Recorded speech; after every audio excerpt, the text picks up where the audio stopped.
இந்த வீடியோவில் பார்த்தோம்னா 19/12/2025 வெளிவந்த கொம்பு சிவி அப்படிங்கிற படம் எப்படி இருந்துச்சு அப்படிங்கிறத பார்க்க போகிறோம். வாங்க தொடர்ந்து பார்க்கலாம். இந்த படத்தோட மைய கதை அப்படின்னு பார்த்தீங்கன்னா, ஒரு தெலுங்கு படத்தோட ஃபர்ஸ்ட் பார்ட்டு தான் இந்த படத்தோட மைய கருத்தில் பட்டிட்டிங்க நீங்கள் பார்த்து வச்சிருக்கிறாங்க அப்படிங்கிற மாதிரி நமக்கு பார்த்தோன்னே நமக்கு நல்லா புரியுது. இந்த படத்தில் ஃபர்ஸ்ட்டில் பார்த்தீங்கன்னா ஒரு ஊர் காமிக்கிறாங்க. அந்த ஊரில் வந்து போலீஸ்காரங்களே வெட்டி தலையில் தொங்க விட்றாங்க அப்படிங்கிற மாதிரிலாம் சீன் இருக்குது. அதனால் வந்து இந்த படம் வந்து ஆக்ஷன் படமாக இருக்கும் அப்படின்ட்டு நம்ம எதிர்பார்த்து தொடர்ந்து பார்த்துக்கிட்டு இருப்போம். படம் கொஞ்சம் அப்படியே மூவ் ஆகி போனோடனே தான் தெரியுது இது கொஞ்சம் கூட ஆக்ஷன் படமே இல்லை, ஃபுல் அண்ட் ஃபுல் வந்து பார்த்தீங்கன்னா ஒரு காமெடியான படம் அப்படிங்கிற மாதிரி தான் இருக்குது. அதுக்குன்னு படத்தில் வந்து ஆக்ஷன் இல்லை அப்படின்னு கேட்டிங்கன்னா கண்டிப்பாக ஆக்ஷன் சீன்லாம் இருக்குது. ஆனால் வந்து அந்த அளவுக்கு அது வந்து எடுத்து கொடுக்கல. எல்லாமே வந்து காமெடி மூலயமாவே போகிற மாதிரி தான் படம் ஃபுல்லாகவே போகுது. படத்தோட மைய கதையை வச்சு நம்ம பார்த்தோம்னா இந்த படம் வந்து ஒரு ஆக்ஷன் படம் இல்லையா ஒரு த்ரில்லர் படம் அப்படிங்கிற மாதிரி வந்து நம்ம எதிர்பார்த்துருக்கலாம்.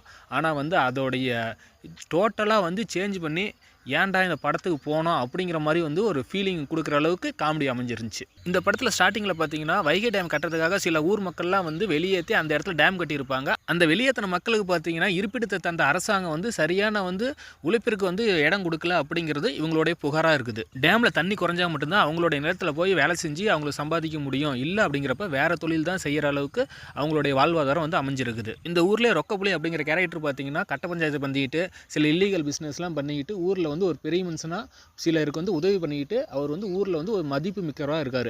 அடுத்ததாக ஒரு பாண்டிங்கிற ஒரு சின்ன பையன் கேரக்டர் காமிக்கிறாங்க. அந்த பையனுக்கு பார்த்தீங்கன்னா அவங்க அம்மாவோட இறுதி சடங்கு கூட காசு இல்லாத அவனுடைய வறுமையில் இருக்காங்க. அப்படி இருக்கிறப்ப ரொக்கப்புலி தான் வந்து அவங்க அம்மாவுக்கு வந்து இறுதி சடங்கு உண்டான அமௌண்ட்லாம் கொடுக்குறா. அப்படியே அதனால் வந்து பாண்டி வந்து இவரு கூடயே இருக்கணும் அப்படின்னு நினச்சி இவரு கூடயே இருந்துடுறான். இவங்க ரெண்டு பேரும் சேர்ந்து சில இல்லீகல் பிஸ்னஸ்லாம் பண்ணிக்கிட்டு போலீஸோட எதிர்ப்பை சம்பாரிச்சிட்டு ஊரில் வந்து ஒரு பெரிய மனுஷன் அப்படிங்கிற போர்வையில் வந்து இருந்துகிட்டு இருக்காங்க. அப்படியே சில காலங்கள் வந்து நல்லாவே கடந்து போகுது. அவங்களுடைய வாழ்க்கையில் எந்த தொந்தரவும் இல்லாதையே. இதை விட கிட்டத்தட்ட ஃபர்ஸ்ட் ஆஃப் முடிஞ்சுது அப்படிங்கிற மாதிரி கூட நம்ம சொல்லலாம். அடுத்ததாக டேமில் வந்து தண்ணி குறைஞ்சிருச்சு. இப்போ வந்து இவங்க வந்து விவசாயம் பார்க்குறாங்க. விவசாயம் பார்த்து நல்லா வந்து அறுவடைக்கு வர சமயத்தில் வந்து பார்த்தீங்கன்னா டேமில் வந்து ஃபுல்லாக தண்ணி அமைஞ்சிருச்சு. அதனால் வந்து இவங்களுக்கு வந்து சாப்பாட்டு கூட வழி இல்லை அப்படிங்கிற ஒரு சூழ்நிலைக்கு வந்துடுறாங்க ஊர் மக்கள் எல்லாருமே சேர்த்து. இந்த சமயத்தில் இவங்களுக்கு பார்த்தீங்கன்னா ஒரு மிகப்பெரிய இல்லீகல் பிஸ்னஸ் வந்து அவங்களுக்கு கைக்கூடி வருது. என்ன அப்படின்னு கேட்டிங்கன்னா ஒரு 5 டன் சரக்கை வந்து அதாவது கஞ்சாவை நம்ம தமிழ்நாட்டிலேருந்து ஆந்திராவை கொண்டு போய் வந்து கொடுக்கணும் அப்படிங்கிற மாதிரி ஒரு டீல். அந்த டீலோட பட்ஜெட் பார்த்தீங்கன்னா கிட்டத்தட்ட 5 கோடி.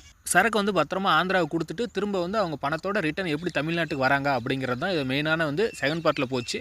அது எல்லாமே வந்து கொஞ்சம் கூட ஆக்ஷனே இல்லை, ரொம்ப மொக்கத்தனமான காமெடி அப்படின்னு கூட சொல்லலாம். தமிழ்நாட்டுக்கு இவங்க வந்ததுக்கப்புறம் பார்த்தீங்கன்னா நம்ம போலீஸ்காரங்க எப்படி அவங்கள பழி வாங்குறாங்க அப்படிங்கிறது ஜஸ்ட் ஒரு 5 நிமிஷத்துலேயே வந்து கிளைமேக்ஸ் வந்து முடிச்சிடுறாங்க. கிளைமேக்ஸும் பார்த்தீங்கன்னா ஒரு பெரிய எதிர்பார்ப்பு அப்படிங்கிற மாதிரி எதுவுமே இல்லாத ஒரு மொக்கத்தனமாக முடிஞ்சிருச்சு அப்படின்னு கூட சொல்லலாம். இந்த படத்தில் ஹீரோயினோட கேரக்டர் பார்த்தீங்கன்னா கொஞ்சம் கூட செட்டே ஆகலை அப்படின்னு கூட சொல்லலாம். ஏன் அப்படின்னு கேட்டிங்கன்னா ஒரு எஸ்ஐ கேரக்டரில் வந்து ஹீரோயினை போட்டிருக்காங்க.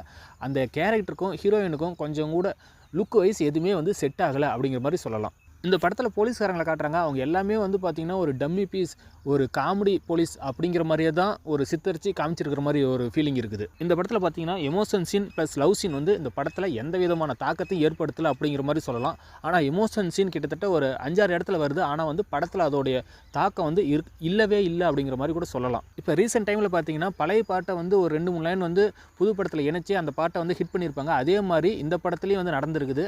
இந்த படத்தில் பார்த்திங்கன்னா எமோஷனல் சாங், லவ் சாங், அது மட்டும் இல்லாத ஐட்டம் சாங் ஒன்று இருக்குது. இந்த 3 சாங்குமே வந்து பெருசாக சொல்லிக்கிற அளவுக்கு எதுவுமே தாக்கத்தை ஏற்படுத்தலை. இந்த படம் பார்த்தீங்கன்னா கண்டிப்பாக ஃபேமிலியோடு போய் பார்க்கலாம். கிட்டத்தட்ட படம் வந்து ஒரு 2 மணி நேரம் 20 நிமிஷம் ஓடுது.